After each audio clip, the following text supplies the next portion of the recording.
I believe that language is something which, when done right, you look at it. You don't hear it. When language is correctly performed, it is something seen. And this is one of the arts of the High Paleolithic that we have lost. We speak a barbarian speech, ear speech. Ear speech has a very shallow depth of signal. It's that language before male dominance, the phonetic alphabet, monotheism, and all this other stuff, confining cultural effects. Language was something that you see. Can you imagine if you could see what I mean? How close that would make us? How, in fact, if you could see what I mean, we would be the same person. Because seeing is so intimately connected with our definition of who we are that we place no liens against it. We accept what we see. That's why when we talk about perfected speech, someone doing a good job talking, we say he spoke clearly. It's a visual metaphor. Or we say to them, I see what you mean. I see what you mean. Well, I want to explain a little bit about why I should even be sitting here talking to you and why I'm qualified to do that, if I'm qualified to do that. A few years ago, my wife and partner and I organized land that we owned in Hawaii as a nonprofit that could be turned into a botanical garden. And this is a unique botanical garden in that our focus is on psychoactive plants and plants with a history of shamanic usage. And even though we're a very modest effort, it turns out we're the only people in the world, as far as we can tell, who are actually doing this. You're all aware of the speed at which the rainforests of the world are being cleared. But what is never mentioned is the even more rapid disappearance of folk knowledge about the rainforest. I'm an optimist, and I believe that eventually the rainforest clearing will be halted, and there will be huge preserves in the tropics. But nothing will halt the homogenization of human knowledge and the abandonment of localized ancient folkways in favor of the kind of generic kinds of understanding that operate in the world cultural market. In the next 30 years, it's going to be the last opportunity that we will have to preserve 50, 100,000 years of folk medical knowledge relative to the tropics. So this is the real world political work that my wife and I do, and Kat runs it on a day-to-day basis. I'm its spokesman, but she does the grunt work and the organizing and organizes the expeditions and the collections. If any of you are of a philanthropic bent, this is something I would be interested in discussing with you on our own. For the rest of you, I simply want to inform you that this kind of effort is going on. If you find yourself in exotic foreign countries or planning to travel to remote tribal areas, we would be interested in signing you up to help in our collection efforts. I believe that the collecting and preserving of these psychedelic and psychoactive plants is equivalent to the preserving of ancient manuscripts that was done in the Dark Ages, preserving things we don't understand toward a brighter day when society will create an open enough climate of inquiry that these things can actually then be looked at. Well, so much for that.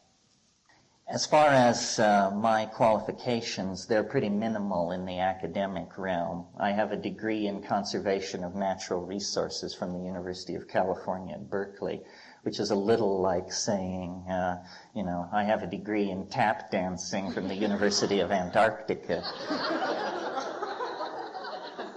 But from the time that I was a very small child, I was an edge runner. And I don't know why, but this turned out to be a very fruitful, natural style for getting ahead in the world. The exploration of edges, the oldest books, the forgotten countries, the unpronounceable islands, that sort of thing. And I was a rock collector and a butterfly collector and an amateur rocketeer and all these things. And when I analyzed these pursuits of mine, it was the pursuit of a certain flash of iridescence, the iridescence that you get when you break open ore-bearing rock, or the iridescence that you get when you capture certain kinds of butterflies in tropical environments, or the kind of iridescence that you get when you mix potassium perchlorate and sugar in a hot sauce pan and ignite it. In other words, pushing out at the edge of the permissible, at the edge of the probable, looking for a certain something, a scintilla, a spark, a possibility. And as I matured and became a goggle-eyed chess master and hell-on-wheels science fair competitor, I came to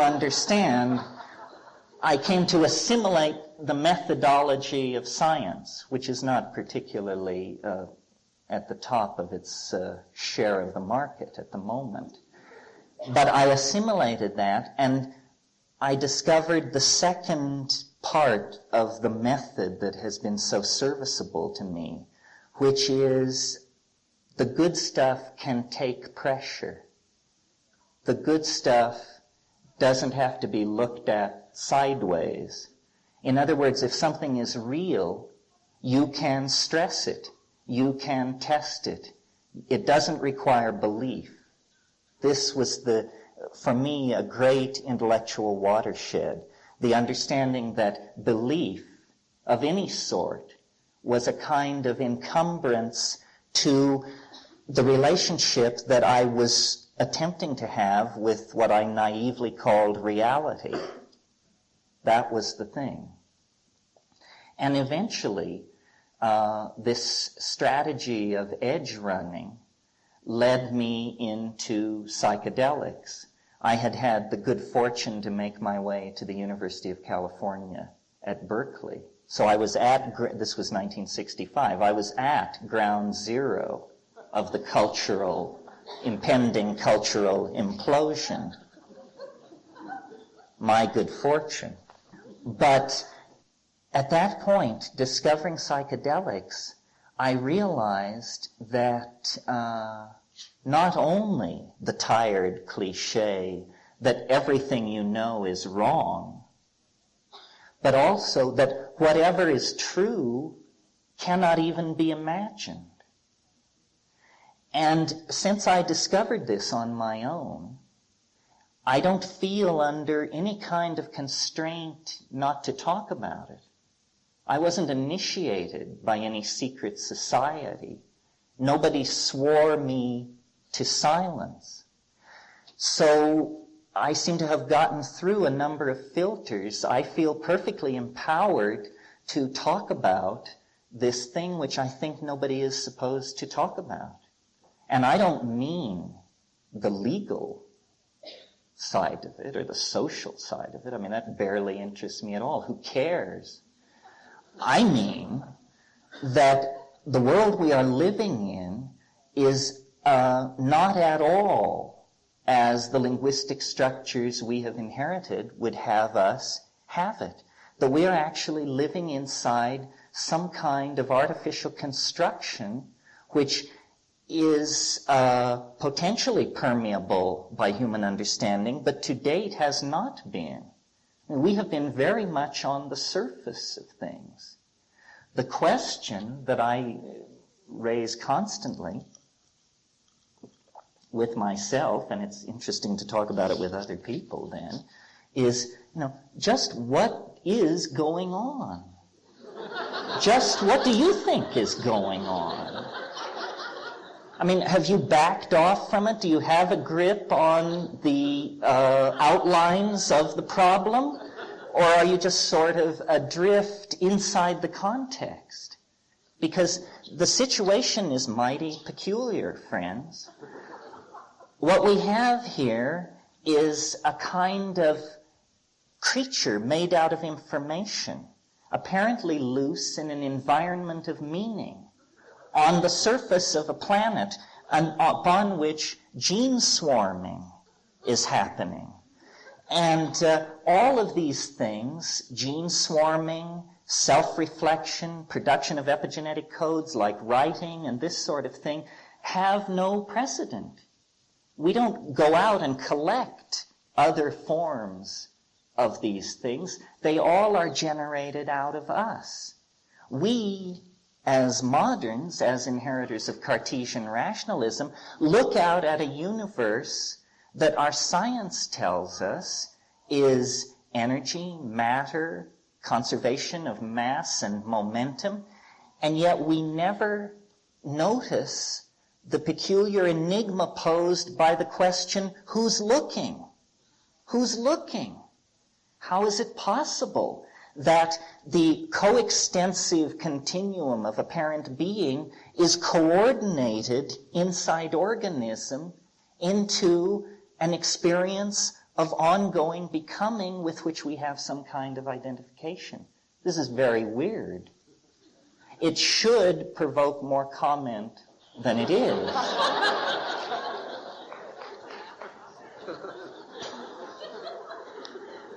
I think it's fairly easy to compress the entire history of philosophy into the process of achieving age 8. By age 8, most of us, if we have the time on our hands, are able to carry out an analysis of being where we reach the conclusion that everything is events in the nervous system.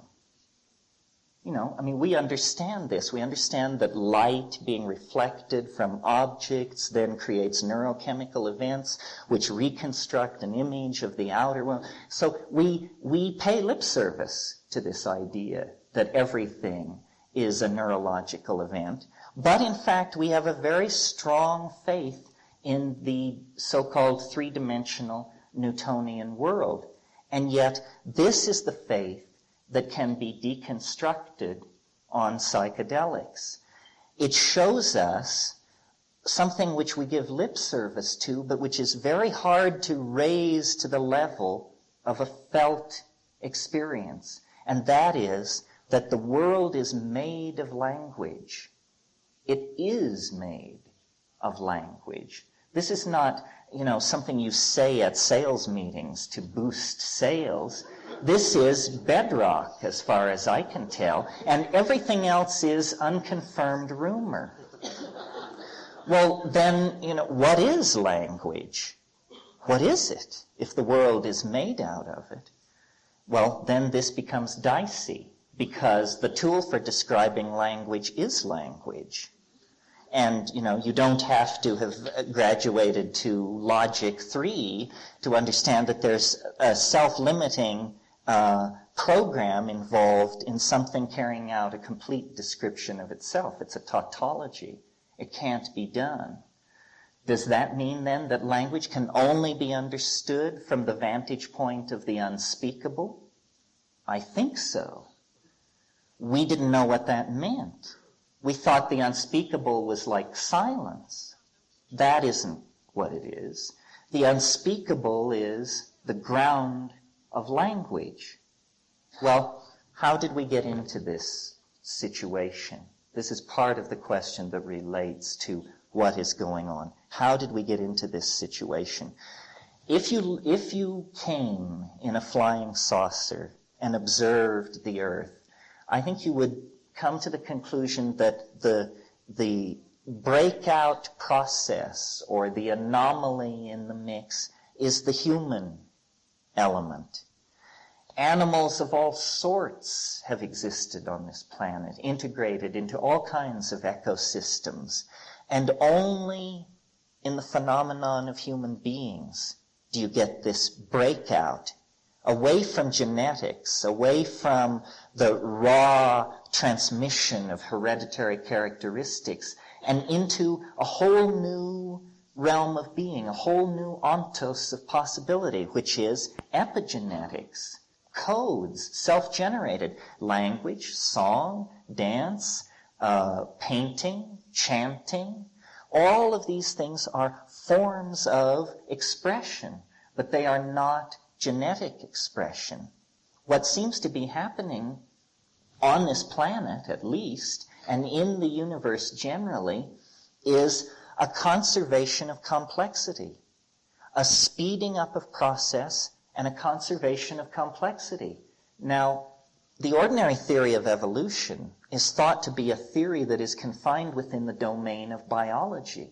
It's a theory of how one organism supersedes another and there is advancement of form. But scientists are very nervous when you extend the concept of evolution to the inorganic universe at large. And yet, if you think about the life of the universe, as we all have learned it from Carl Sagan, you know that we all began as an infinitely small, dense, hot dot. But that didn't last long, because there wasn't much going on, because there was so much energy that no arrangements could be made. Then there was a massive explosion and a tremendous drop in temperature.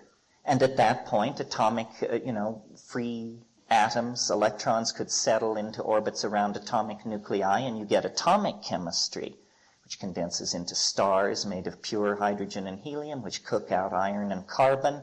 You get more complex chemistry with more complex bond possibilities. This allows the molecular bond to form for the first time. Suddenly, an entirely new universe of possibilities springs into being. And at the end of that cascade of possibilities is organic life. Organic life then contorts and conserves information and folds it in upon itself and replicates it and distorts it, and you get more and more advanced forms of higher plant organisms, plants, and animals. Ultimately, this process ushers into human beings with culture, electronic culture, and then finally the cataclysmic connectedness of the 20th century. From a psychedelic point of view, this is all a connected process. You see, the Newtonian scientific thing lifted human beings out of the center of the cosmos properly and set them off to one side. Small planet, small star, small galaxy, to one side. And that may have been a refreshing dose of realism to the monotheistic ego that had been created out of the medieval eschatology. But in a way, it's unsatisfying, because the felt presence of experience has a centrality to it. I mean, we do feel that we are important, at least to ourselves. Well, can we create a metaphysic that is true to what is observed of the universe and true to our intuition? Yes, we can, if we see history as the inheritor and the culminating process of all these other processes. And then, if we see ourselves installed at the cutting edge, at the leading edge of history, as its major players and actors. And this is, in fact, the situation. I mean, have you ever stopped to consider how many people didn't screw up for you to be sitting here tonight? You know, your ancestors, how many times there were opportunities for the saber-toothed tiger to strike back, or the hunt to fail, or the fever to sweep through, or the breast to go dry, or how many times were there opportunities that somebody had their eye on the ball, somebody paid attention? You are the inheritor of that process. There's a lot of talk in the New Age, Schmage, about the Tao of the ancestors, or Tao. Well, what does the Tao of the ancestors mean, except that you are the rearranged genetic component of your particular genetic stream, and your grandfather, your great-uncle, your grandmother, your great-aunt had ways of doing things. Pitting peaches, planting beans, trimming flank steak. That's the Tao of the ancestors, that there's a way to do things. And that when you do things that way, that is the appropriate way for you to do it. And you can tell it's the appropriate way because there is very little energy loss. That's what the Tao is. It is appropriate activity. And from a psychedelic point of view, when we analyze the state of the world, what we see is not that there are many problems, sexism, racism, air pollution, monotheism, you name it, not that there are many problems, but that there's really just one problem. The problem is, well, it can be defined many ways, but it's basically that we are inappropriate to ourselves. We are ill with ego. We have a narcissism that we cannot put down.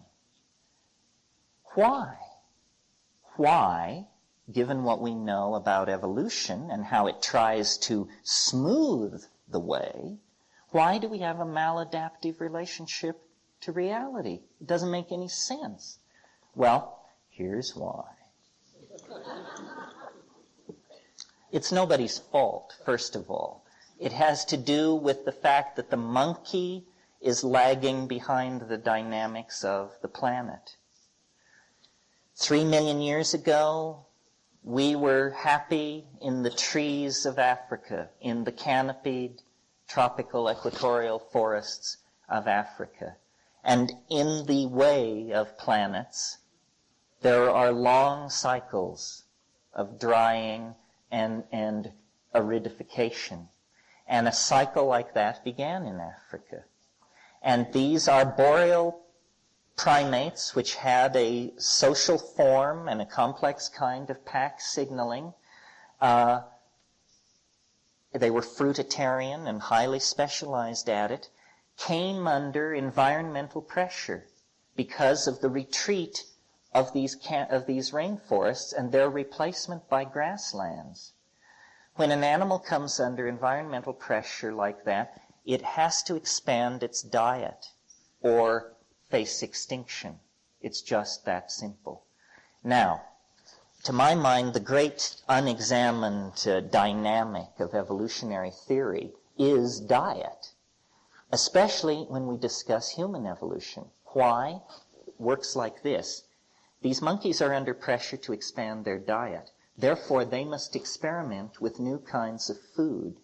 When you experiment with new kinds of food, you are opening yourself up to exotic chemicals and mutagenic compounds present in plants in your environment. Plants produce these things to ward off predation, discourage insects, attract pollinators, various reasons. But chemically speaking, the very compounds which are pheromones, sexual attractants, or poisons are also in the chemical families that impact on human physiology. Alkaloids, steroids, hormones, neurotransmitters, and yes, psychedelic drugs. These things are all present in the diet. Well, the peculiar way in which we differ from the other primates, speaking generally, is that we have what are called neonatal characteristics. The persistence of infantile characteristics into adulthood is typical of human beings. This is why we have this extremely long period of semi-non-functionability. Up to age 16 or something, you're not fully all there, you know. This is incredible for an animal. This means we're almost like kangaroos. You know, when the kangaroo is born, it's 1/8 of an inch long. It lives in the mother's pouch. It's actually out of the body in practically maggot form. And our hairlessness and our large skull and numerous characteristics are neonatal and were probably induced by mutations, alkaloids and things like that in the diet. The one I want to particularly call to your attention is psilocybin, because here is the scenario of human emergence, and I defy anyone to top it. This is how it happened. Here's how the boar ate the cabbage, or something. Part of this pressure to expand diet had to do with abandoning vegetarianism and turning on to the fact that there were huge amounts of protein on the hoof in these grasslands in the form of ungulate mammals that were developing in the same environment. So these pack-hunting primates began to take an interest in these ungulate mammals and, you know, hunt them, club them, or predate on carrion kills by lions and that sort of thing. And when they did this, of course, if you follow herds of ungulate animals, you see a lot of what the president calls deep doo-doo. And in this, you encounter mushrooms. The technical term is coprophilic, dung-loving, somewhat like the president. And these dung-loving coprophilic mushrooms contain psilocybin. Well, if you've ever been in the veldt environment or in any environment where these pasture mushrooms are happening, they're extremely noticeable in the environment. I mean, I have seen them in the Amazon the size of dinner plates, and you can see them, you know, from 300 yards away in a pasture. Also, in Kenya, I've observed personally pack-hunting baboons, and what they're into are grubs that locate under cow pies, and so their technique is to run around flipping over cow pies and picking up weird things and smelling and tasting them.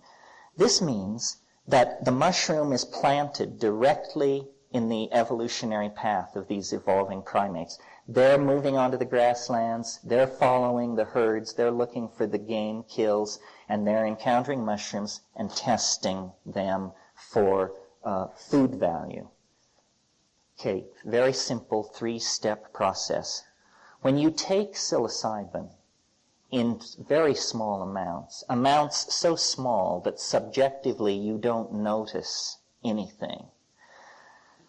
Roland Fisher did tests in the 1960s, and he showed, using rats and later graduate students, that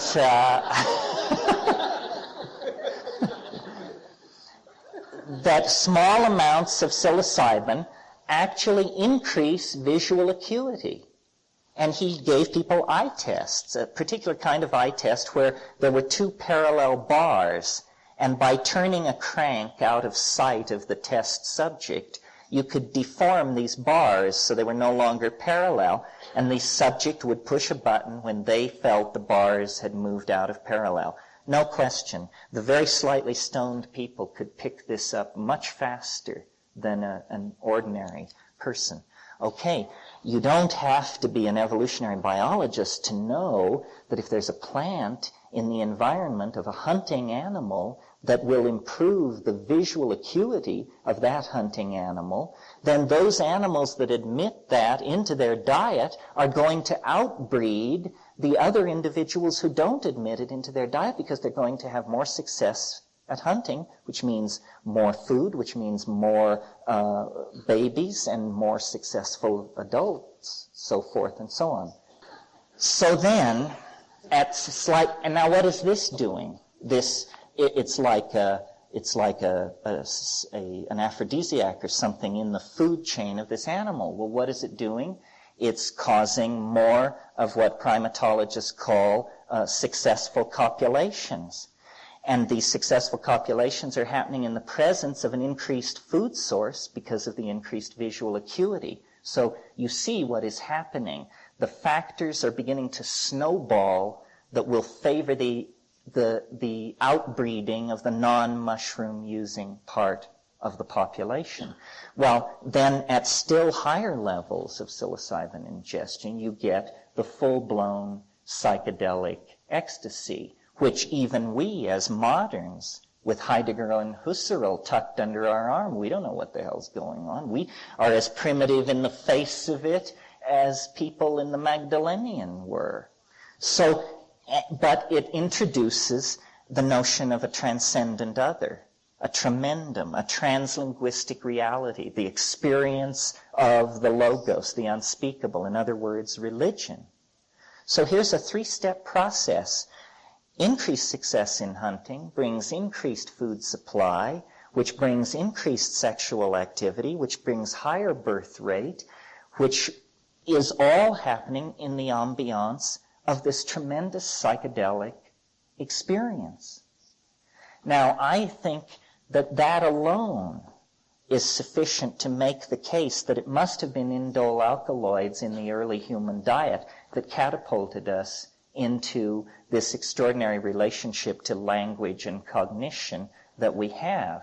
But there's more to it than that, because we just have been glossing this thing that we call the psychedelic experience. After all, what is it? Well, then when you try and go into it and say, what is it? I think that a number of issues are coming together that may not have appeared to be related. The hysteria over drugs in our society, the apparent approach of the end of all life as we know it on this planet, and our political wrong-headedness. Well, now, what does all this have to do with a hypothesized relationship of proto-humans to a food source in the velds of Africa 1,000,000 years ago? Well, I just prefer this kind of big picture analysis, that's all. And what I think happened is that if you know anything about monkeys, they are not very pleasant creatures. They have a male dominance hierarchy, what's called an alpha male primate, and he kicks everybody around and keeps the good women for himself and the good food and so forth and so. As we look at lower primates, it's a fairly discouraging picture. But I believe that shamanism in its heyday was, not the feeble curing of psychological ailments that we grant to shamanism on the borders of the third world today, but that it was a deeper understanding of nature and humanity than we possess right now. And that what the high shamanism of the Paleolithic did was it put us into a quasi-symbiotic relationship with the mind of the earth, if you can grok this. That there is actually a chemical network of communication. That the earth is a living organism, yes, but it's also a reflected, minded organism. And this is beyond what Lovelock and all those people are willing to say. This is not based on science. This is based on the experience of meeting the management on the other side of science. The earth is some kind of conscious intellect, and it is managing itself toward an end. We are embedded in a plan. We are not a breakaway mutation. We are a desperate response to something. And what was going on back there in the high Paleolithic was, on a very regular basis, human beings in this nomadic hunter-gatherer situation were taking mushrooms together as a religious ritual.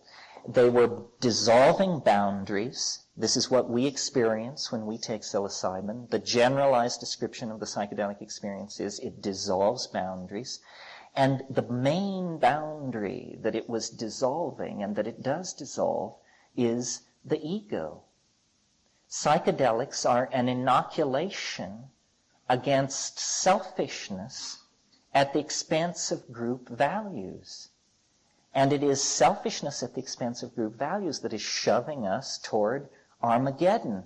These pastoralist, mushroom-taking, goddess-worshipping, equilibrium, partnership societies were the solution to the human problem. They had achieved a kind of dynamicis that we can only envy. They were fully minded. Their thoughts were deeper than our thoughts. Their poetry was richer than our poetry. They didn't build things. They didn't have a demonic relationship to matter. Because every new and full moon they were taking mushrooms and jumping on each other in a big heap. And this was making it impossible to trace male paternity. And so care of children was generalized. It was a group phenomenon. And so then what happened? If it was so wonderful, what the hell happened? Well, again, no blame, no blame. What happened was that the very processes that created this perfect world, which were a process of gradual drying of the African continent to force these monkeys out of the trees and into this grassland, symbiotic, pastoral, nomadic adaptation, that drying process continued.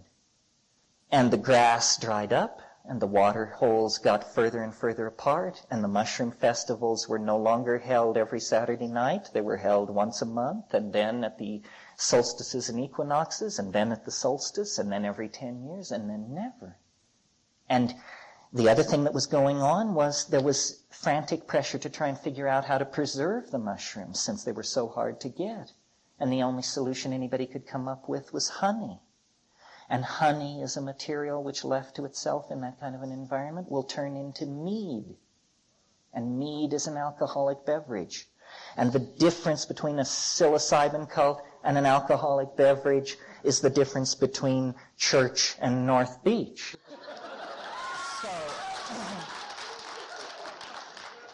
So around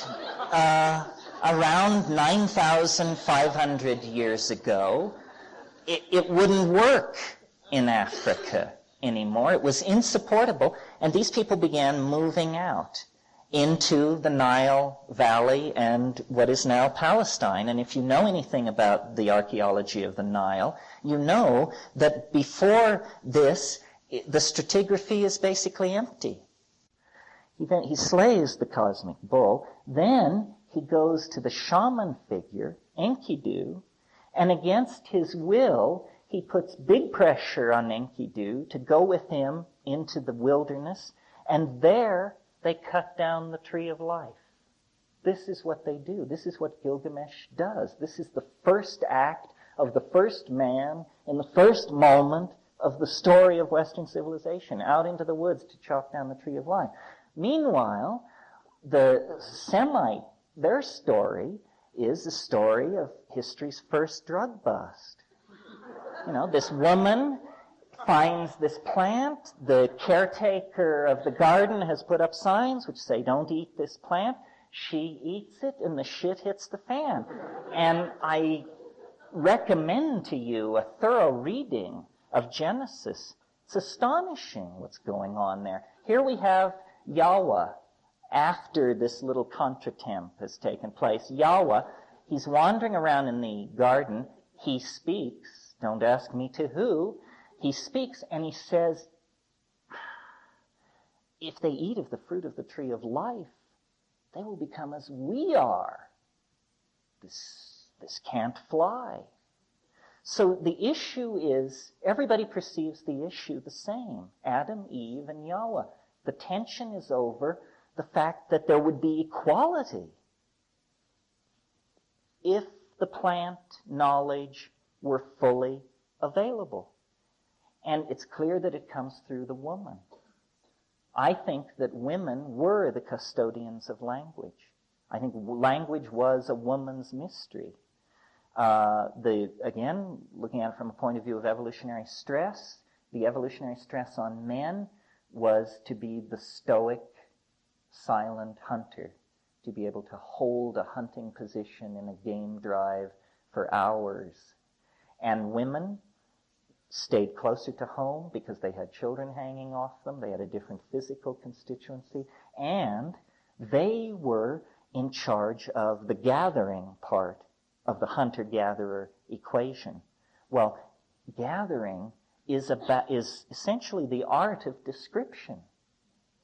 It's the small bush with the silver leaves at the bottom of the arroyo near the black rock with the gray scratch across it. You have to have your language skills down. You have to be able to describe hundreds of plants and their parts and where they're located and how to separate them and how to prepare them and what part of year is important and so forth and so on. And this repertoire of detail was what women had and what created then their power in this goddess mushroom ambiance. The thing that I've learned in studying history and living life is that the thing that makes you happy eventually makes you unhappy. Everything flows. Nothing lasts. I mean, this is a hard truth to come to grips with, psychedelic or otherwise. Nothing lasts. Nothing lasts. Not even yourself. And what failed for the archaic world was the cleverness of women evolved into the potential understanding of agriculture. They had this vast repertoire of understanding of plants, but when they abstracted it and generalized it, they realized, we don't need this. We just need to utilize what we know about these 6 plants and forget all this other stuff and lean hard on these 6 plants. Well, but then everything is, you're not gathering now. You're setting plow to the earth. You're wounding the earth. And, from there to this moment, it's just the blink of an eye. It's that wonderful camera dissolve in 2001 where the bone is thrown into the air, and as it comes down, it turns into a space station in orbit around the earth. The rest is history, as they say. History is the story of the cancerous and unchecked growth of the ego. Its institutions, its structures, its stratagems, its ploys. It's worked every single angle. And I think that monotheism is appealing philosophically, has a certain economy. One God, that wraps it up nicely. But, you've got to be a little more subtle than that. Let's take a Jungian perspective for a moment. Our gods are the images that we collectively empower ourselves to emulate. And if our God is omnipotent, omniscient, never wrong, always right, utterly unforgiving, this is a jerk. Who needs this? We don't need this. Our image of deity is pathological. Our image of deity is the image of the cancerously untamed ego. And until we do something about this, we haven't got the prayer of a snowball in hell. Exhortation is not going to do it. And now time is running out. Time is running out. It was not for nothing that this psychedelic surge occurred in the 60s. The human story is not going to be allowed the luxury of being a comedy. You know what a comedy is? A comedy is when you've got no choice.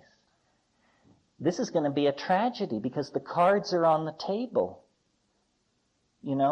If you drown because this boat is sinking, it's because you didn't bother to wander over and climb in the lifeboat. That's the kind of situation we're in. By analyzing the archaic context, which was the last sane moment this species ever knew, so what that it was 15,000 years ago? It's a blink of an eye. We've been ill since then. Now let's fix it. The last sane moment we ever knew. And then comes the cascade of history. History is an absolute nightmare. And it can only be redeemed by us. This is this thing about the Tao of the ancestors. Did all these people get freezed to death and stomped on by mastodons and eaten by saber-toothed tigers and ravaged by disease so you can blow it? You with your Mercedes and your 48-foot television set? It can't be that lame, So then, how does what is to be done, right? The Tolstoyan question. What is to be done? Is it a political program? What is it? I don't think it is that.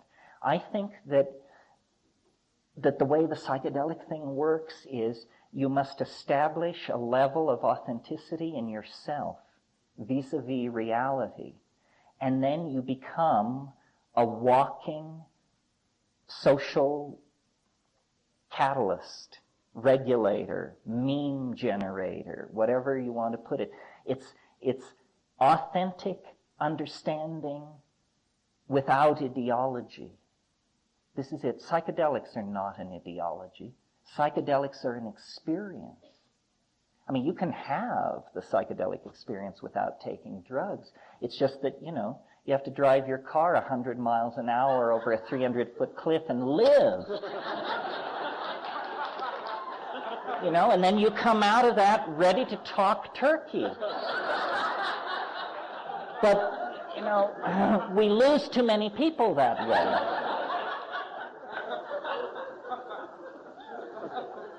Because you see, what we're in is serious denial. I mean, the capacity of the Western mind for denial of the predicament is just mind-boggling.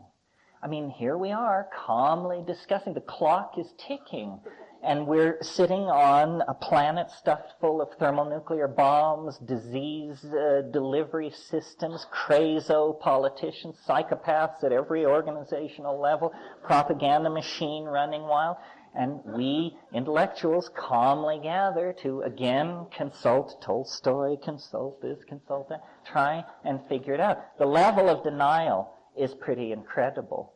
And, I think we have to go back to the 60s to see why that's the case. It's because we're very much afraid. The issue around psychedelics, both collectively and personally, if you're doing them right, is surrender. If you're doing them right, it scares you to death how much you do. Because you do so much that you lose control. That's the thing. Control is the issue, always and everywhere. And we've got this scene so controlled that, we're on the brink of Armageddon behind control. How can it be very, very carefully deconstructed? Well, I think the first thing is we have to open a pipeline to the logos. We have to reach the goddess mind behind nature. And this means following the classical prescriptions of shamanism. It's true what they say. What the shamans say is truer than anything we can say about them. In other words, it's not that they're putting it through a language filter or that they're epistemologically naive or some horse shit like that. That's not it. It's you who are epistemologically naive. And me. We have no idea what is possible in nature, in positions of courage and high intoxication. So I see the whole 20th century as a very, it's like trying to turn a battleship with an oar. It's very, very slow going. But with Freud and Jung, we get the discovery of the unconscious. I mean, they discover it through a spyglass at 900 yards, but they do announce that it's out there. And then, through surrealism, abstract expressionism, psychedelic drugs, so forth, we are now exploring this domain. The analogous cultural crisis is the late 15th century, the 1490s. Printing was invented in Mainz in 1440. By 1492, the New World had been discovered. It's 1490. We need to go somewhere. We don't know quite where, but you can almost taste it. What it is that we, I think, are getting set to take flight into what has always been our destiny. We're special. We are not outside the plan, but we're in a loop of the plan that the rest of organic nature is not participating in. We are the hands of the planetary mind. And the technologies that we have assembled are for the purposes of the planetary mind. Surely it must sense the finite nature of the life of the planet and the star itself. We are a kind of strategy for moving energy around. Someone once said, animals are a strategy invented by plants for moving seeds around. Well, I think human beings are a strategy invented by nature for catalyzing natural process. Clearly, the whole planet is being sped up. We are preparing to depart for a dimension which can only be called the imagination. This is what culture is. 8,000 years ago, when we began to crowd into cities and build walls and define everything into grids and mandalas, that was the beginning of the excrescence of mental space. That's what we're living in. These are all ideas. This was just unorganized matter put through the mills and presses of design to create a world that reflects the world that is living on the other side of our foreheads, the world of our imagination. But it has always operated against a background of the laws of physics. The strength of materials, the laws of gravity. You just can't build bridges with spans more than X or skyscrapers taller than Y. But in the imagination, wishes are horses, beggars ride. And this is the cultural dimension that we have a potential to create.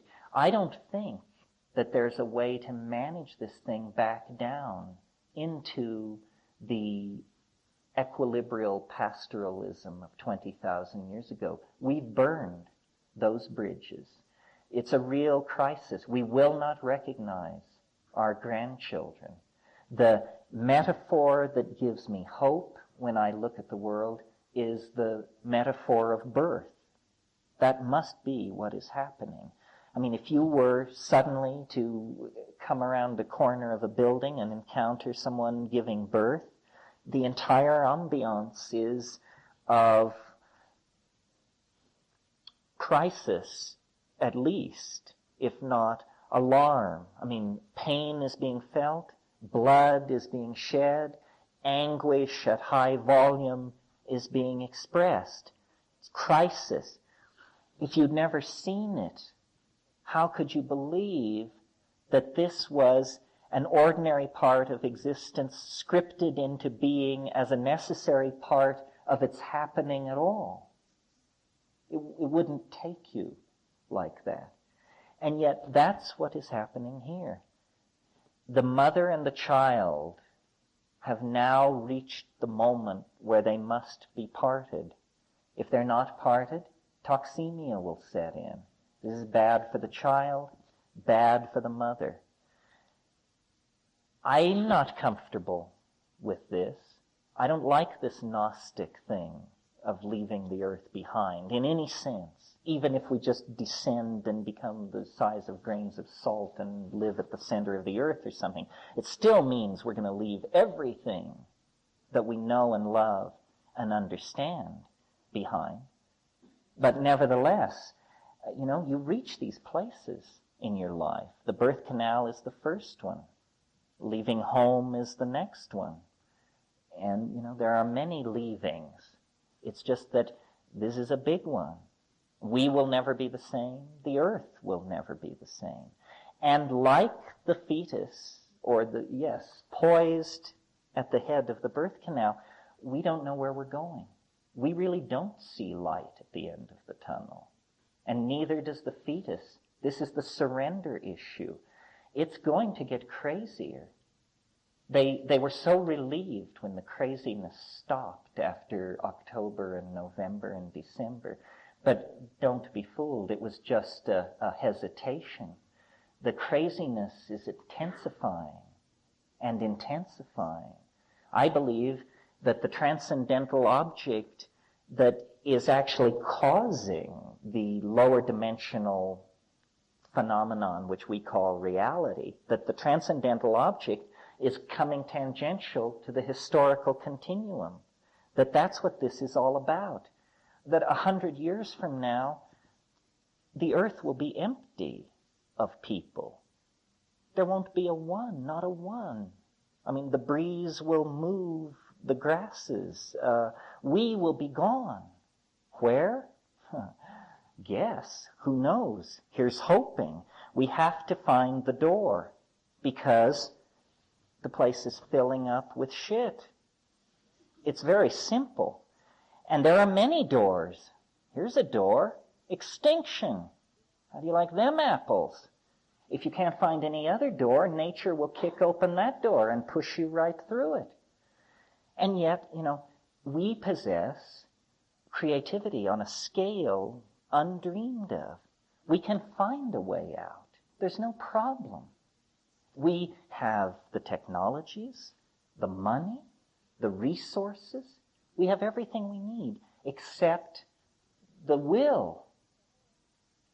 It's a mental quality lacking in us.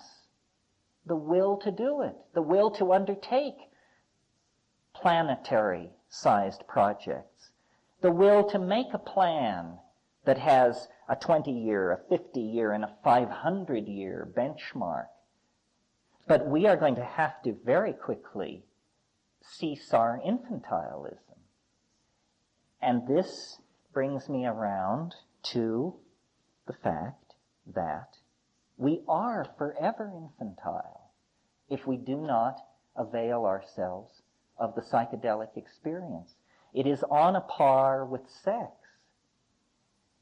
It makes my flesh crawl to imagine someone going from birth to the grave without ever having sex.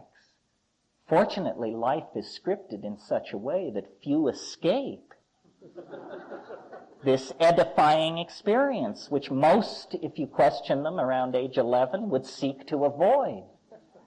Well, the psychedelic experience is not made inevitable, except by death, if you insist on waiting that long. But a mature exploration of life includes it because it shows you who you are. It gives you a conducted tour of the captain's quarters. You may not have even known the captain's quarters existed. Now, how much is your ignorance worth to you? We need to eliminate the unconscious mind. This is really what it comes down to, folks. We cannot, in an era of 30-minute delivery of thermonuclear weapons from anywhere to anywhere, we do not have the luxury of carrying around with us an enraged bull primate. We cannot afford the luxury of the unconscious, the hidden motive, the unexamined drive, the misunderstood acquisition. The only way we can correct our cultural situation is by returning to an archaic style. This is what societies always do when they're slammed to the wall. When the medieval world blew up on itself, they returned to the classic models of Rome and Greece and created classicism. Classicism was created in the 15th century, for God's sake. There hadn't been a Roman around for 1,000 years. When a society gets into trouble, it reaches back. We've got trouble in River City, big trouble. And we have to reach further back, further. Egypt won't do. The Nazis tried that. It won't do. We have to go back to this high, archaic shamanism. And it's a hard swallow for individuals and society because we have made illegal this possibility because it is threatening to the dominance of the ego. The ego cannot coexist in the presence of a psychedelic religion or a psychedelic option. To my mind, this is the real issue behind this asinine drug war. We're not going to have an epidemic of heroin addiction or cocaine abuse if they legalize all this trash. That's ridiculous. But we are going to have people experimenting with psychedelics if all drugs are legalized. And that's absolutely terrifying to any establishment. You know, Marxist, George Bush, you name it. Anybody who's got a stake in order is appalled at the notion that someone would examine the understructure and undercarriage of the social engine. They're not interested in that. That's what has to be done. We need a thorough revisioning of reality, a thorough recommitment to a revitalization of religion based on experience, not on the cant of priests, but on an experience. And, you know, there's all kinds of stuff in the spiritual marketplace, yoga and spirulina diets and colored lights and this and that. This is all, as far as I'm concerned, malarkey. I mean, these things do things. They move you around, altered states. My God, there are thousands of altered states. That's not what we're talking about. We're talking about, you know, simultaneously shitting white with tears of joy streaming down your face because of the intensity of the proximity of the mystery. And it's not difficult. It merely requires courage. Whoever went into the ashram with their knees knocking with terror over what the next yoga session would bring? I mean, give me a break. We're talking about the real thing, and you know what the real thing is. And it is assimilated by an act of courage and an act of responsibility and an act of understanding. If we commit ourselves back to this archaic thing, to the mind behind nature, it is our home, our birthright. I think of the human race as someone who became separated from their mother's hand in a department store for 15,000 years. And we've been running from department to department. You know, is it tennis rackets? Is it bicycles? Is it sleds? What is it? Shoot it, chew it, this and that. No. No. We have to return to an authentic psychedelic shamanism that is rooted in our experience. If we empower our experience, we will cease to be the easily manipulated democratic masses. Do you know what democratic masses? Do you know what kind of an insult that is to you and me, to be called the democratic masses? If we empower ourselves and become reacquainted with the authentic dimension within us, then we won't put up with this crap anymore. This is what happened in the 1960s. People wouldn't put up with it anymore, and they poured into the streets and raised holy hell, scared everybody to death. Why wouldn't they put up with it anymore? Because they saw how shoddy, chintzy, and knocked together it is. We've been sold a pig in a poke. It's not worth having. These things don't make us happy. They don't bring us wisdom. They don't give us depth. It's an infantile, insulting, ridiculous society, except that it's holding a gun to the head of every living thing on this planet. Shamanism, with courage and commitment, is, as far as I can see, the last best hope of mankind. Otherwise, there is no hope. In other words, I'm not saying this is easy, or now you've heard me say this, so we're going to save the world. No, I give us a 1 chance in 50, but this is the only game in town. You know, Helmut Kohl isn't going to do it, not Gorby, nobody. Those guys are caught in their own definitions. Nothing changes people like psychedelics, and changing people is what we've got to do, ourselves and other people, fast. Thank you very much. We'll take an intermission, then I'll come back for questions. That's the good part. Thank you.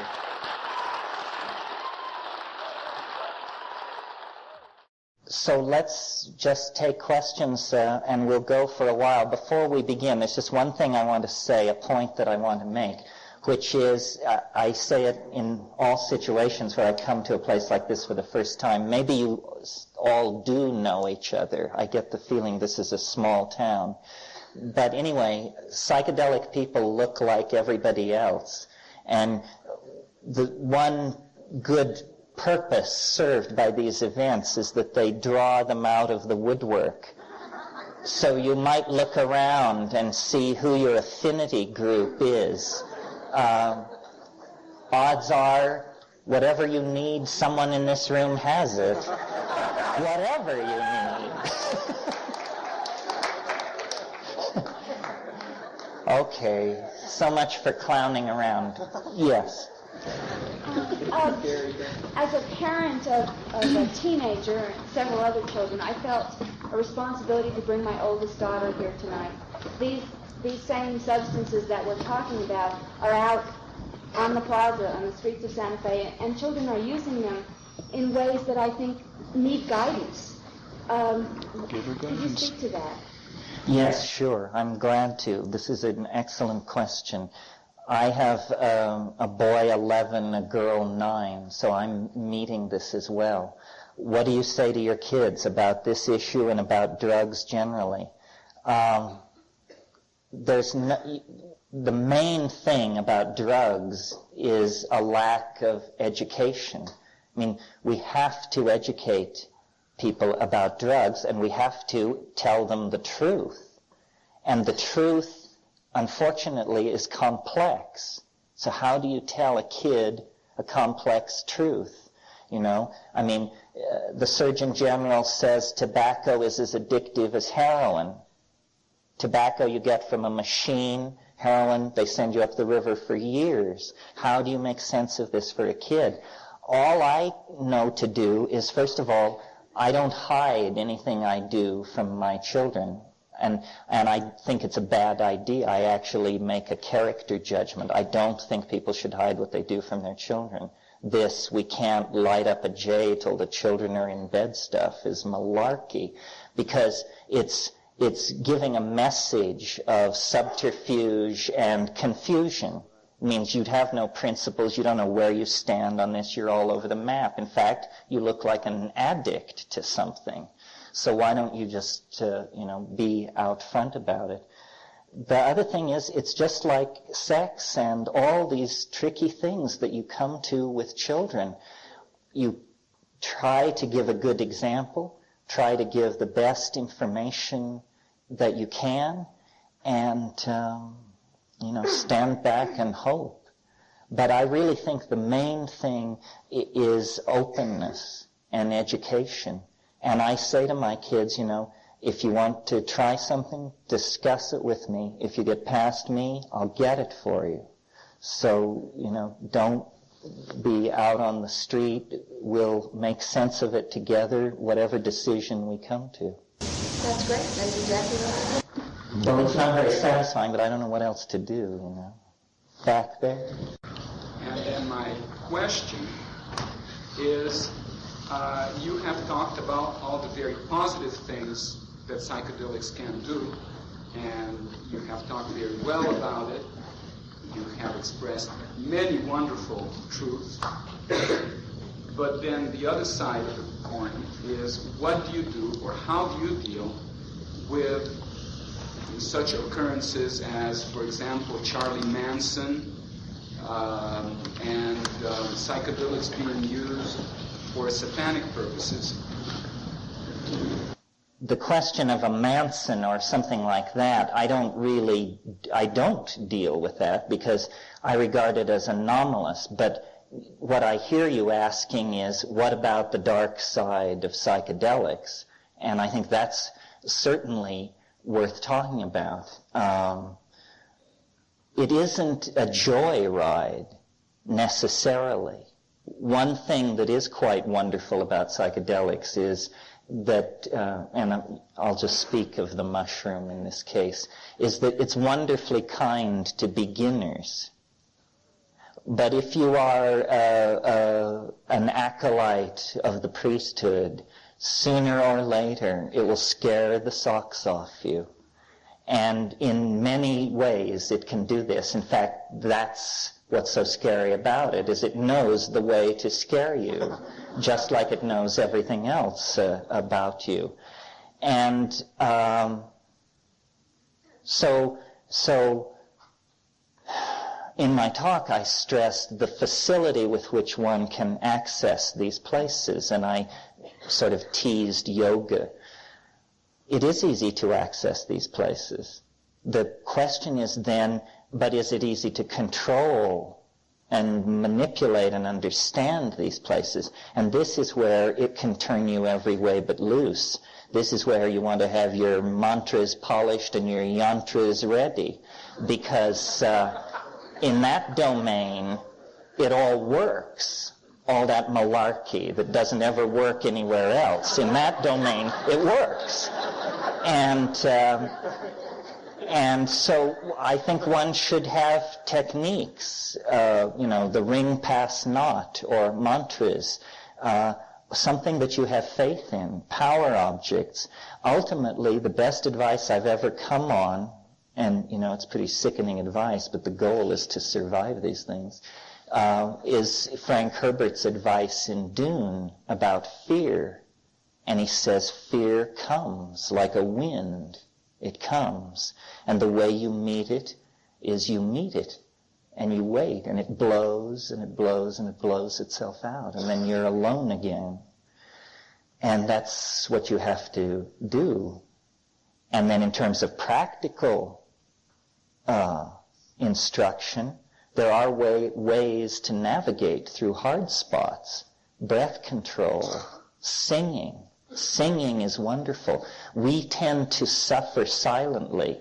And if you get into a pressurized place on a psychedelic, I don't think it's a good idea to go to squeeze down and to meet it like that. I think it's much better to sing, to circulate huge volumes of oxygen through your body and just send your whole metabolism spiraling off in some other direction.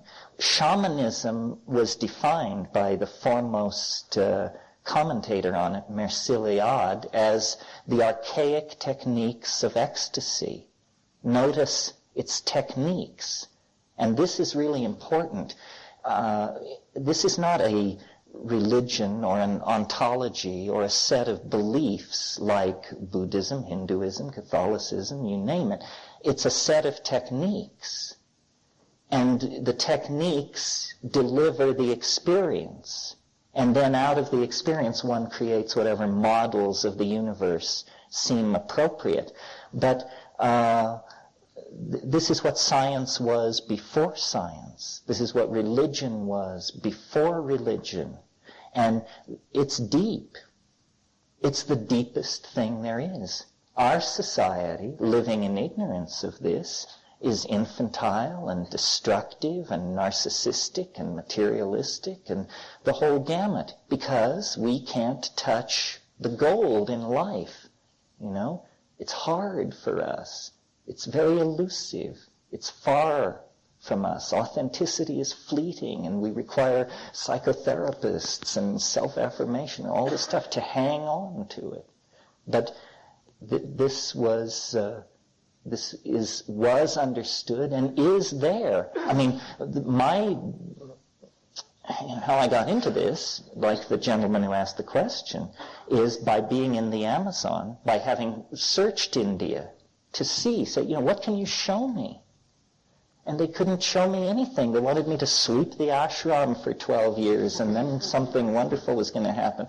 But then when I got to South America, I said, what can you show me? And this guy said, let's sharpen our machetes. We'll go out here and get some of this snake vine and come back, and I'll show you. And by 10 o'clock that night, I was sobbing in the guy's arms. He'd shown me. I was a convert. I'd sweep his courtyard for 12 years without asking.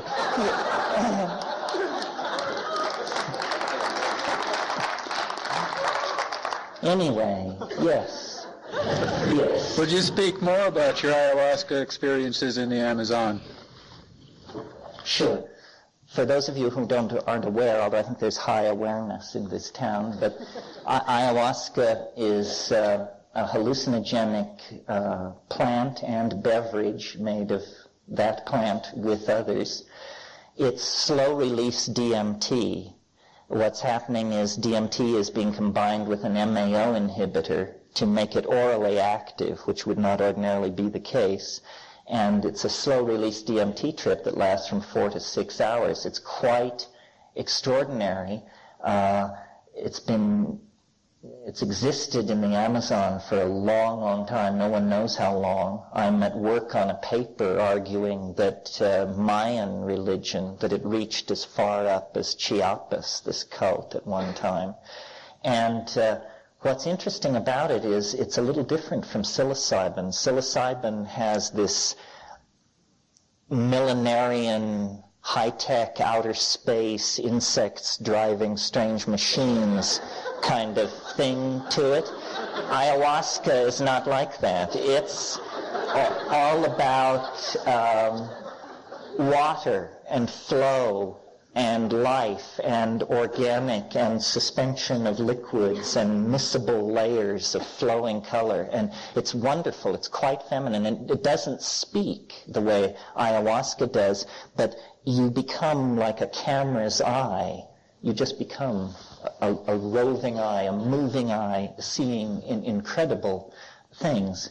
And it had a reputation when it was first discovered. The alkaloid was isolated and named telepathine because it was felt that there were group states of mind going on.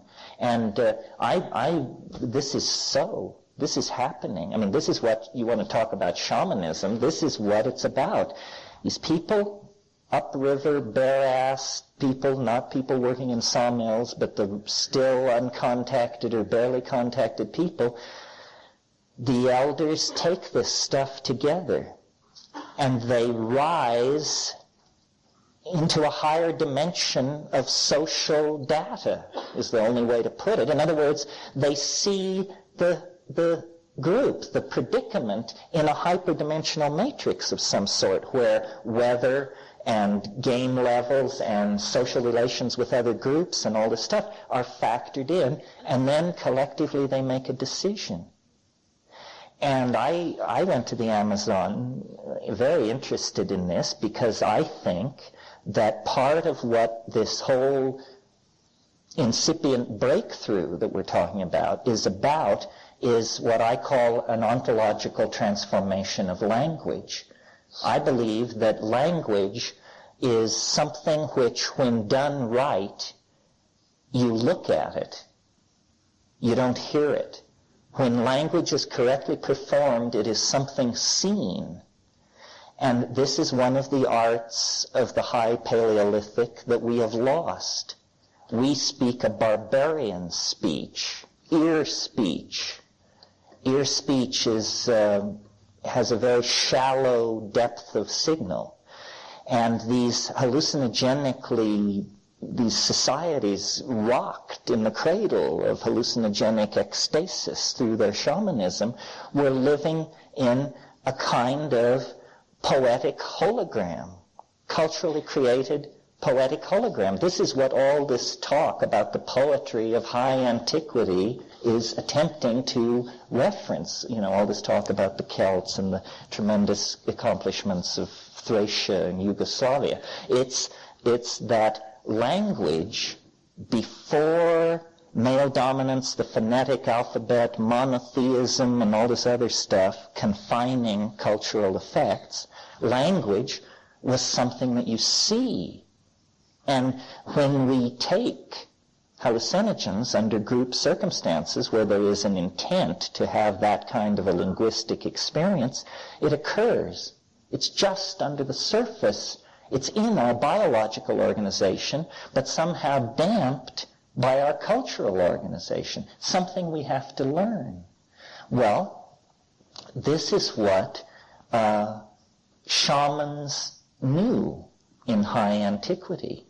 It's what the peculiar interdimensional beings that I call self-transforming machine elves teach.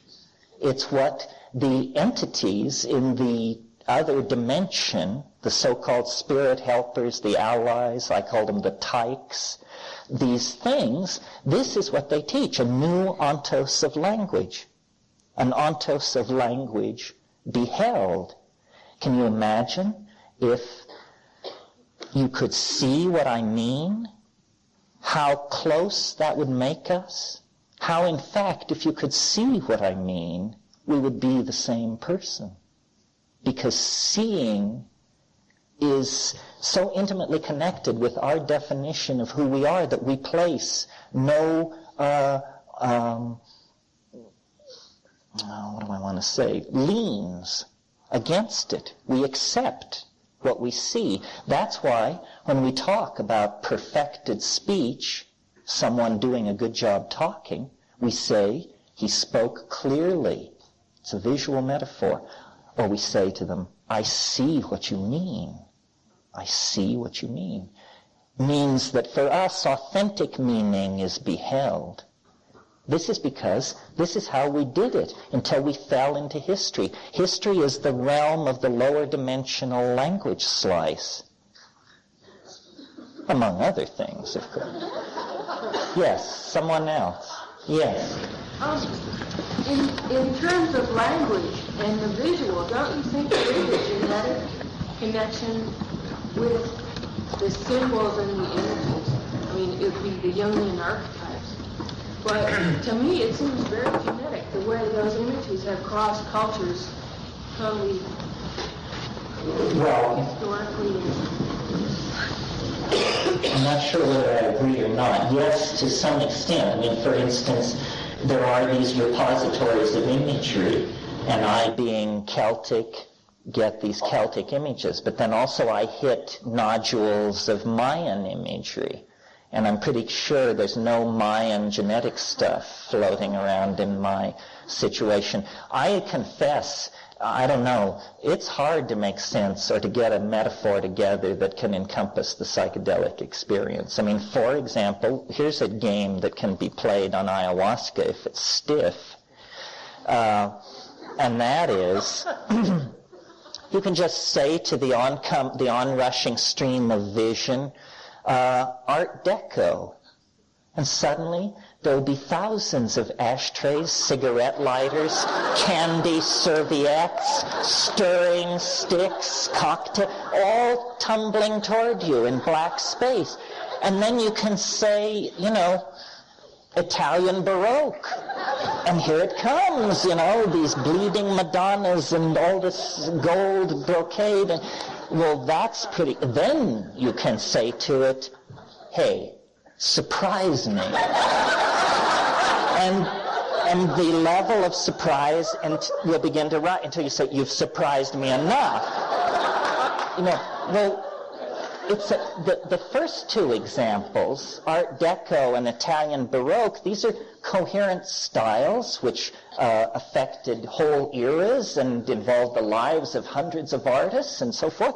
Well, then what's happening with number 3, the surprise me, where you've never seen anything like this before? Is it also potentially capable of seizing a decade or two by the throat and stamping every T-shirt and belt buckle and with its kiss. And then, what are these things? These galaxies of stylistic motifs that you encounter in the hyperspace of the mind. Very bizarre. I confess, I don't think this stuff has limits. I think we've hit meaning's edge here. It's a tool.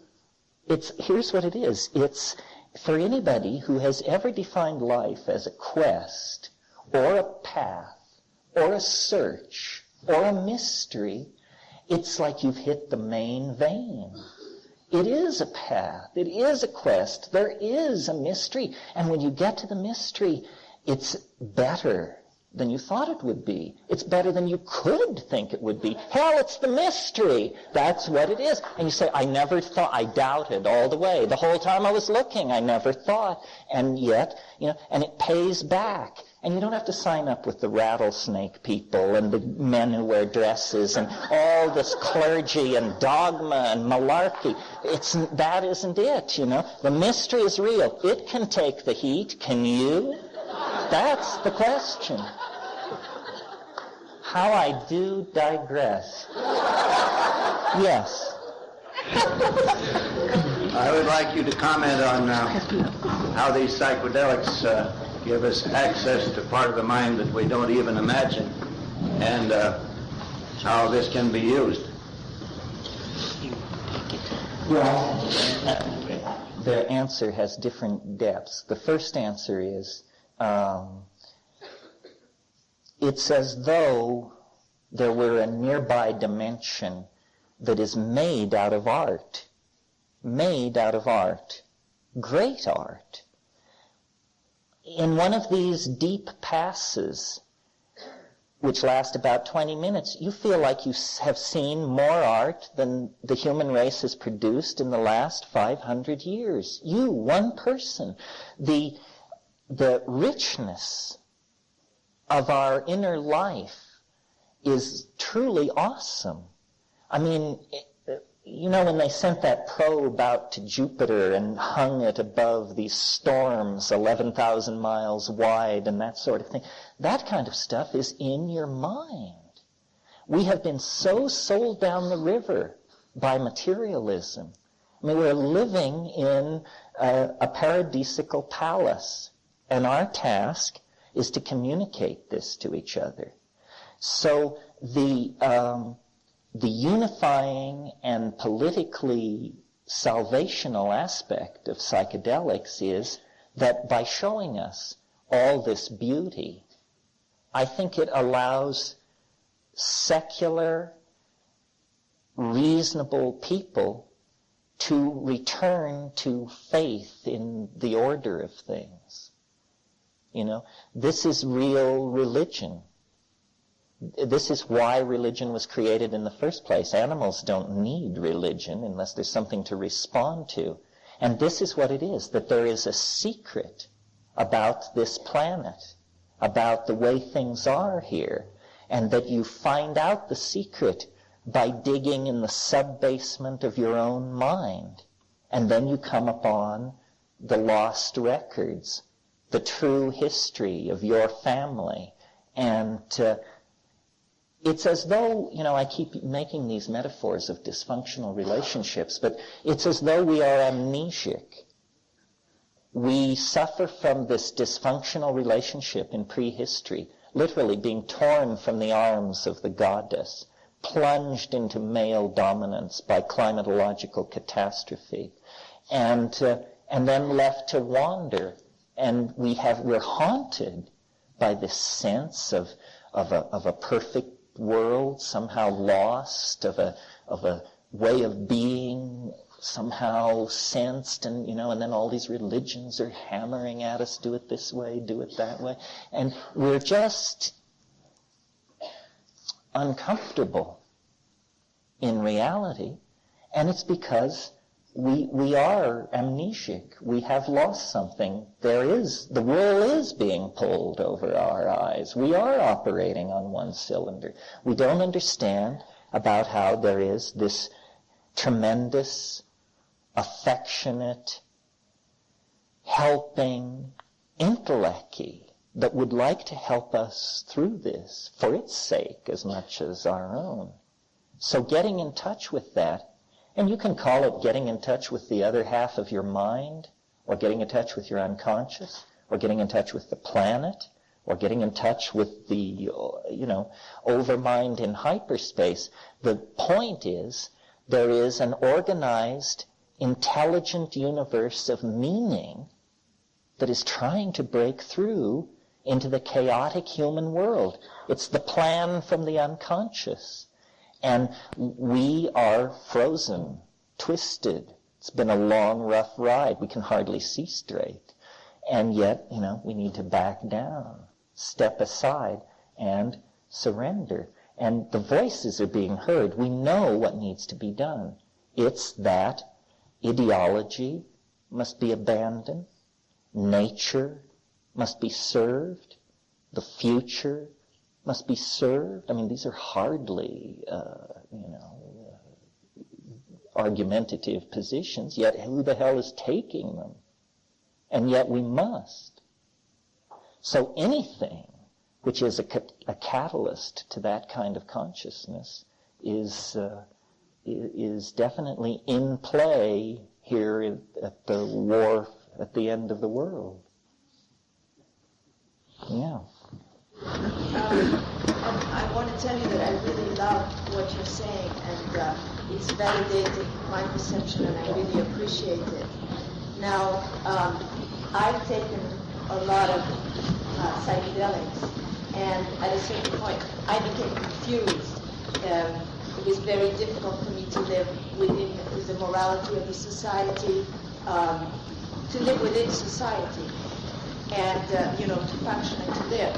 So I would love to hear more of your personal experience of how you align taking psychedelics and living in the world. Thank you. Good question. The best advice I could give you is don't say everything you think. That's how I do it.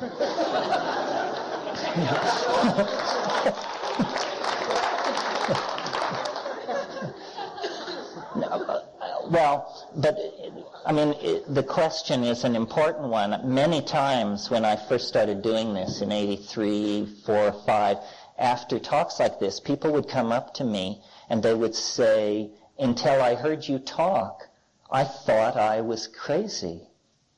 And I've never told anybody any of these things that happened to me because my trips seemed to be, other people seemed to be having a good time, and what was happening to me was what you're talking about. And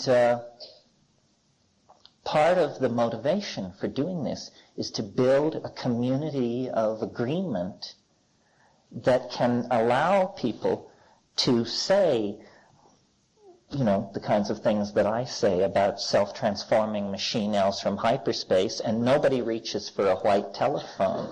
They say, oh, he's talking about that, or he's talking about his visions. In other words, to give people permission to have an inner life, a rich inner life, because it's there. So building community and clarifying language is very, very important.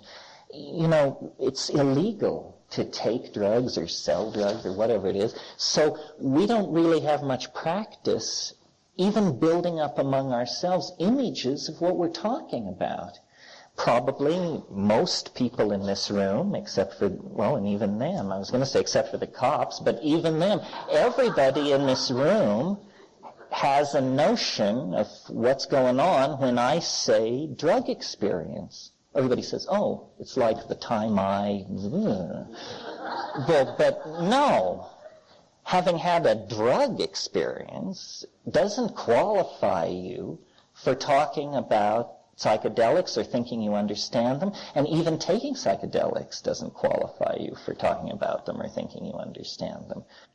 They are not to be extrapolated from anything else. It is unique. The fact that it's even called intoxication is a joke. It's more as though there is a doorway into either another part of our mind or another part of the space-time continuum, And I'm pretty Amish on this. It's a very narrow band of substances that do the thing that I find most fascinating, and you're certainly free to disagree with me, but I place great stress on vision, on hallucinations. And people say, well, why? It makes you feel good, you have great insights. Why are you always harping on vision? Because, being sort of a reductionist, the visions are the part of it that convince me that it isn't me. Because I can examine the visions and say, but an emotion or an insight, what would be the point in saying that isn't me? But the visions are coming from somewhere else other than the self. Or if this is the self, then it's unrecognizable. The Jungian cartography did not set us up for it. It did set us up for what LSD is showing. But when you go deeper, like with DMT, the Jungian maps are useless. I mean, you don't know where you are, and you don't think anybody's ever been here before. I mean, there are no initials on the trees, let me tell you. So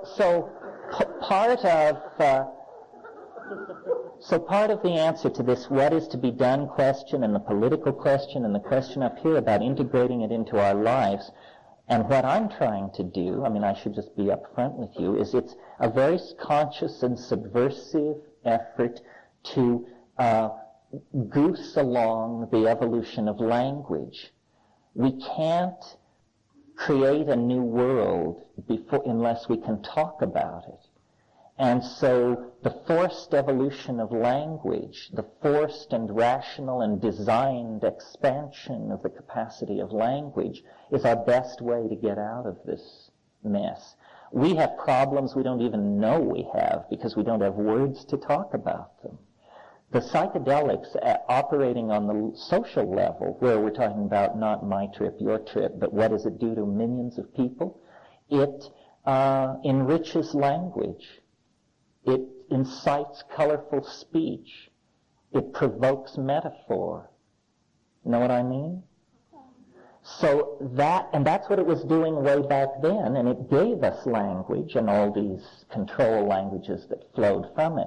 But now we can consciously contemplate that effect and attempt to engineer it, and attempt to create languages that make these dimensions real, that give them a political consequence, that give permission to other people to think about them, to explore about them, to wonder about them. And by this means, very slowly, let us hope fast enough, attention will evolve. And it's basically, as fast as we each care to participate in this project. And it's not easy. See, the initial political challenge is to get stoned. And people resist that because they've got something to lose, or they think they've got something to lose. So it's very tough political work. Over here. Comment on what you just spoke about. Language in itself is focused on metaphors. And metaphors point where we're going. You agree?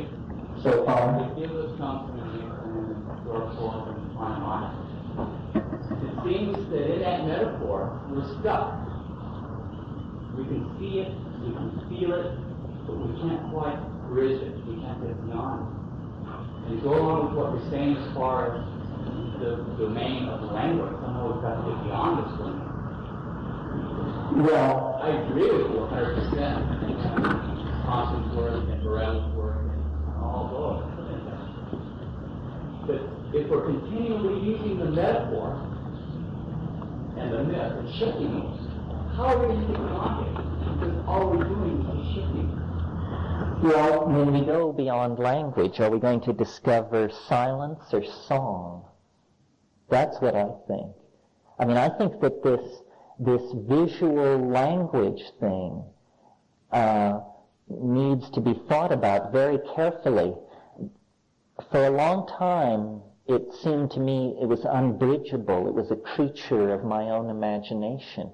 But technologies exist that are going to, and are being perfected, that are going to allow us to see each other's aesthetic intent, to be able to leave to follow the footprints of the artist through his own imagination in a kind of virtual reality. And I think probably we're headed for some kind of quasi-telepathic meltdown, and that the ego its life is limited. And we have no idea how profoundly this will affect each of us, because we may like to think we're new style, but when it comes to the real trans-techno-polymorphically perverse, multi-cyber human being, I don't know how many of us could cut the mustard. Yeah.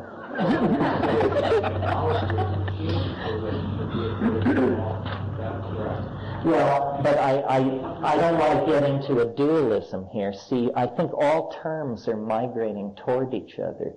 The drugs of the future will be computers. The computers of the future will be drugs. One way of thinking of the historical enterprise is that what we're about here is we're trying to turn human beings inside out.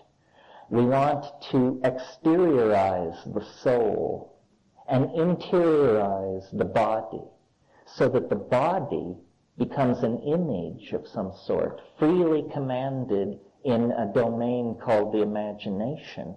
And the soul, previously difficult to locate, becomes actually a cultural artifact. I imagine it rather like a polished silver disc. And that exteriorized soul becomes the new loci of self-identification. If any of you have followed Julian Jaynes' work, you know that he thinks the ego arose in Homeric times. That recently, 1500 BC. Yeats, in Sailing to Byzantium, has this wonderful line, something about, if ever out of nature I should be turned. It's all about becoming a jeweled object, a thing of gold and gold enameling to play for an emperor. It's the image of the transformation of the human soul into a technical object. And a lot of people get their hackles up at this point. The image which I think unifies all this stuff is the flying saucer. I mentioned in my main talk the transcendental object at the end of history, but nobody rose to the bait. The notion here, you see, is that the reason things are so nuts is because we are actually very close to some kind of temporal discontinuity. And the phenomenon of history itself is the shock wave of an imminent eschaton, if you will. In other words, the reason history exists is because of the nearby presence in time of a transcendental object, which I call the eschaton, which is casting a kind of lower dimensional shadow backward through time, so that all these messiahs and aesthetic anticipations and prophecies and all this are distorted interpretations of this transcendental object. And the flying saucer is this as well. The flying saucer haunts time like a ghost. What is it? It's the cursor on God's reality processor. If you've ever worked in word processing, you know that there's a little blinking thing called the cursor, and you move the cursor in the text to the place where you either want to put something in or take something out. And once you have made the excision or the inclusion, you move the cursor elsewhere in the text. And this is what the UFO is. It's like a ricocheting reflection of God's mind at the end of time. And to cross it, to come into its aura, is to get this tremendous hit of the weird. This is what the weird is, as a matter of fact. The weird is the backward flowing casuistry from the object at the end of time. And the reason the 20th century is so fraught with contradiction, paradox, hope, horror, is because we are drawing tangential to this transcendental object. And every time you take a psychedelic, you are in eternity with the transcendental object. You see it, dead ahead 22 years, and you're closing with it at the speed of light or something.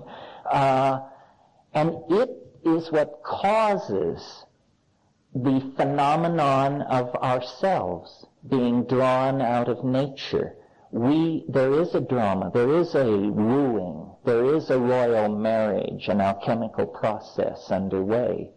And we're the bride, and we are being drawn toward this union with this thing, which is what history was for. History is the placenta of this process, to carry us to this moment of fusion where everything then falls together, makes sense, lifts off, closes down, and says good night.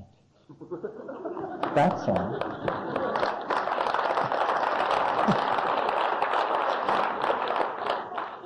Die hard. With ayahuasca, do you have a sense of witnessing and that you're having experience when you take an ayahuasca, or does it sometimes change from that? Ayahuasca is these moving walls and membranes. It's a labyrinth. The interesting thing about ayahuasca is chemically that it is made of neurohumoral substrate.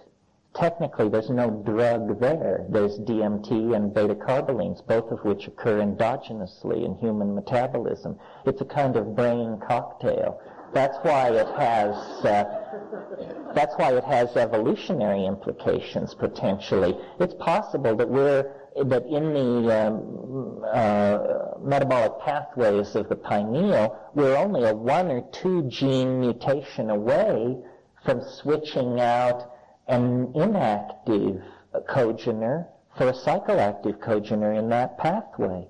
And in fact, this may have been traded off genetically through time. There may be shamanic lines. There may be people who have a facility for these things that is actually in the genes.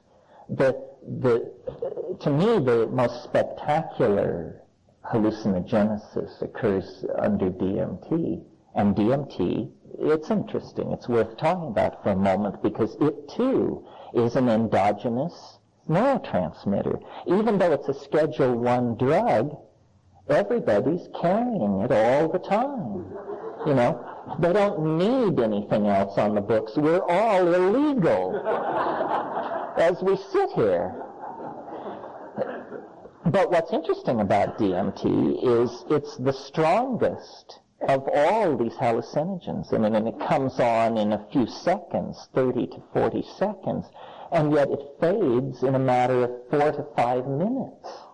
Well, now, what does this mean pharmacologically? You see, one way of thinking about a drug, if you're thinking, trying to assess toxicity, is how long does the drug stay in your system? If you have rubbery knees and blurred vision 48 hours after doing something, it's garbage. Your body should be able to get rid of it. Well, DMT clears your system in 3 to 7 minutes. Means it's like hurling an ice cube into a blast furnace. It means that when the DMT hits the synaptic cleft, these enzyme systems swing into action and say, oh, we understand what this is. We know how to dealkylate, deanimate, and shuttle this into harmless pathways like indole acetic acid, and then you come down almost as fast as it can be said. Yet, it's the most profound of all of these things. Conveys you instantly into a place so bewilderingly and titanically bizarre and profound that your jaw hangs in the air. A place you never suspected existed, not a hint, not a jot, not an iota. You never dreamed it was possible, and suddenly there you are, Well, this is profound information about the human organism, about ourselves, about who we are. Who are you if that can happen to you? It's a very mysterious part of you. We go back and probe the orgasm thing over and over again. But this is much more intense, much more content-laden. And yet what is all this content? These weird objects, where are they coming from? What does it mean? Who are these entities in there? Are they, wandering extraterrestrial do-gooders? Or, is it humanity in a far-flung future trying to pull the chestnuts of the 20th century out of the fire? Or, is it your dead grandmother? You can't figure it out. And yet, it's really happening to you. You have to come to terms with it. I mean, that to me is the strangest thing about all of this stuff, is that it's real. It's like science fiction. It means that the world is science fiction. It means that there are things and places and possibilities going on that just read the mundane out. All those people who think the world is straight and rational and reasonable and squared off at the corners, they're just whistling past the graveyard.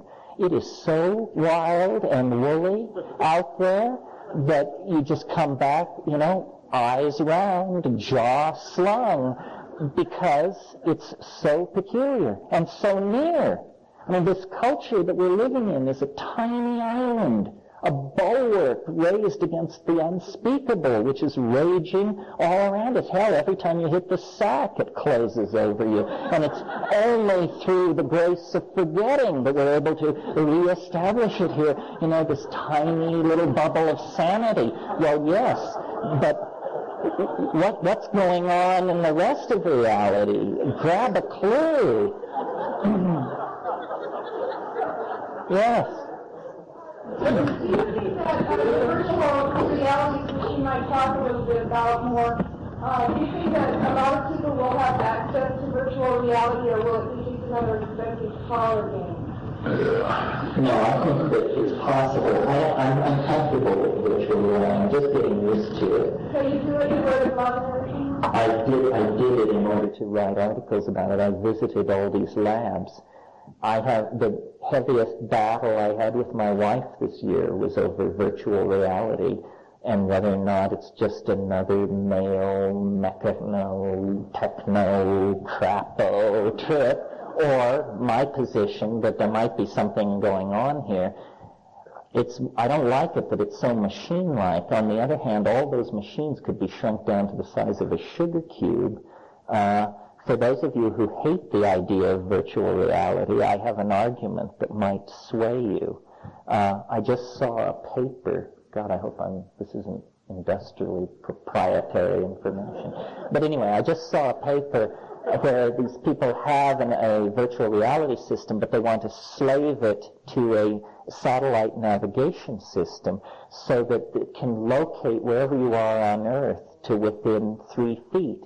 And then the proposal is all advertising will be made illegal in 3 dimensions and will be forced to go virtual so that you will have to be wearing glasses and you will see ordinary reality except all the signs will be there. But if you take the glasses off, the signs will have been taken down in 3D. No billboards in 3D. No advertising, no print of any sort. If you want to read the signs, you're going to have to buy the goggles. So there's an argument for virtual reality. Yeah. We have that Freeman and Air Gullickson virtual reality tape out there if anyone wants to see it. Oh, see it. Okay.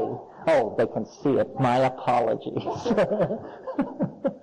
Well, let's see. One last question, and then you should go do something more interesting. I hope you can figure out what it is. Go into nature. Go into your own mind. I mean, the message is rising. The urgency is rising. And, if you have ears to hear, hear, and eyes to see, see. In terms of what that means practically, and I suppose I should leave you with this thought,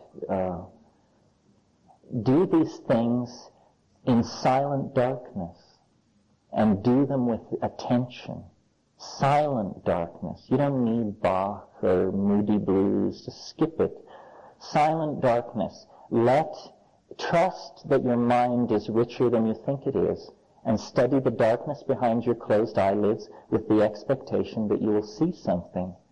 And pay attention to breathing and sound, song. Open your mouth. Let air move through you. And 5 grams of mushrooms in silent darkness, I'm telling you, it'll make a believer out of you if you aren't already. Good luck.